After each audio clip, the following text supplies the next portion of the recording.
السلام عليكم. فيديو النهارده تكمله لفيديوهات شم النسيم. هنعمل النهارده الترمس مع بعض.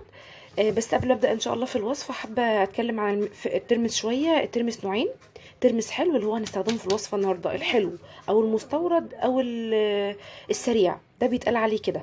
ده اشهرهم يعني اللي احنا بنجيبه على طول غالبا في بيوتنا. وفي ترمس تاني اللي هو الترمس البلدي المر.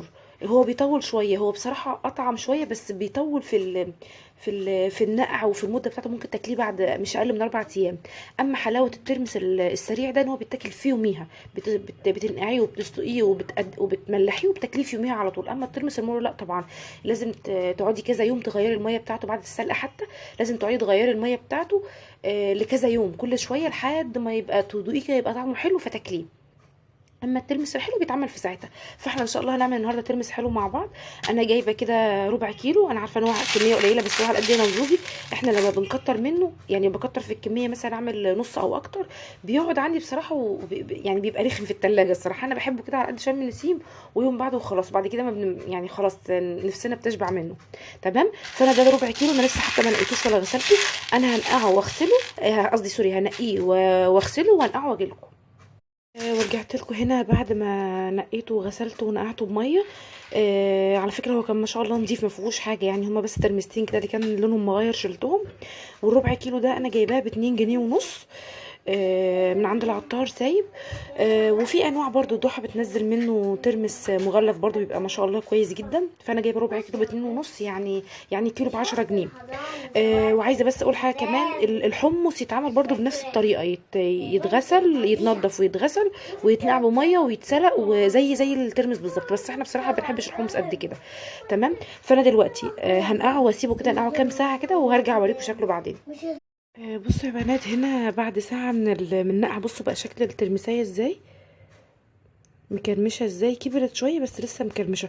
طبعا هي لسه لها وقت كمان يعني، بصوا كبر شوية بس لسه ومكرمش. ده بعد ساعة من النقع. لسه طبعا شوية خالص، لما ينقع خالص بقى ان شاء الله هوريهولكم. ودلوقتي يا حبايبي بعد ما الترمس اتنقع حوالي من 5 ل6 ساعات، انا اشتغلت شوية في البيت كده وسبته شويه 5 او 6، يعني 6 ساعات. بصوا ما شاء الله الضعف ازاي، يعني خلاص الطبق قرب يتملى على الاخر. الضعف ايه، ضعفين 3 كمان ما شاء الله. دلوقتي بقى انا هاخده واروح اسلقه على النار وهوريه لكم. ودلوقتي يا بنات انا رفعته على النار علشان اسلقه في ميه بس. بس اهم حاجه يا بنات، الميه اللي كان منقوع فيها لازم تتكب ويتشطف ويتغسل كويس قوي. ما ينفعش نسلقه في الميه اللي كان فيها، لان البقوليات كلها بتتنفس في الميه وبتطلع غازات ضاره جدا. حتى لو فول، حتى لو اي حاجه من البقوليات، فول هندمس، فول ترمس حمص اي حاجه ونقعناه في الميه، لازم الميه تتكب وتتغير ضروري ضروري ضروري. ما نسلقش البقوليات فيها. تمام. وده تقريبا يا بنات الترمس كده بعد تقريبا كده ساعه من سلقه. انا بس موطيه النار علشان اعرف اصور من البخار وكده. انا دقته دلوقتي لقيته ما شاء الله كويس، يعني ممكن يكون فاضل له مثلا زي ربع ساعه كمان ولا حاجه، بس الحقه قبل ما يتهري. ما تسلقوش زياده عشان ما يتهريش منك. وهو ممكن ياخد في السوا وقت اكتر زي 3 ساعات كده لو انت قللتي وقت نقعه. لكن لو انت نقعتيه مظبوط لحد ما بقى شكله شبه اللي احنا بناكله بالظبط كده زي ما انا عملت هنا، مش هياخد منك وقت في السوا طبعا.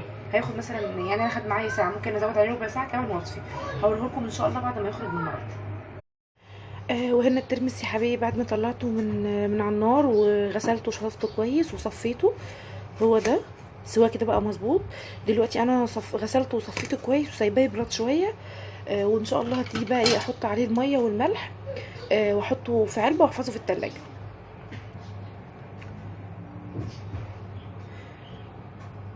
وده الترمس بعد ما حطيت عليه الملح بتاعه والميه. انا هنا ربع كيلو اخد مني معلقتين ملح، ده الملح اللي انا بحبه. انت لو بتحبي تزودي زودي عن كده او قللي عن كده. وانا هحطه في التلاجة بالميه بتاعته كده، لان هو كميته قليله، فاحنا مش هيقعد معانا فتره طويله يعني. لكن لو انت مثلا عامله كميه كبيره وعايزه تعينيها، فانت لا، بعد ما تملحيه وتحطي له ميته، تقوم مصفياه من الميه وحطاه في اكياس كده وعيناه في التلاجة من تحت عادي، تاخدي منه بالكيس. لكن انا طبعا عشان انا عايز اكل منه بسرعه مثلا واستخدمه بسرعه وهي كميه قليله، فحاطه فيها الملح والميه واسيبها شويه.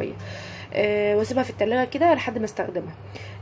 والاضافات بتاعتي بتحط عليه ايه، بتحط عليه شطه او كمون او ليمون اللي انت تحبيه. شطه، كمون، ليمون، دي الاضافات اللي بتتحط عليه. بس طبعا لما بتيجي تقدميه بتصفيه من الميه بتاعته. ونفس طريقته برده بالظبط طريقه الحمص. ويا رب يكون الفيديو بتاعي عجبكم، ويكون كان فيديو خفيف عليكم، واشوفكم فيديو جديد ان شاء الله. وما تنسوش تعملوا لايك وسبسكرايب وتعليق كده حلو زيكم. سلام.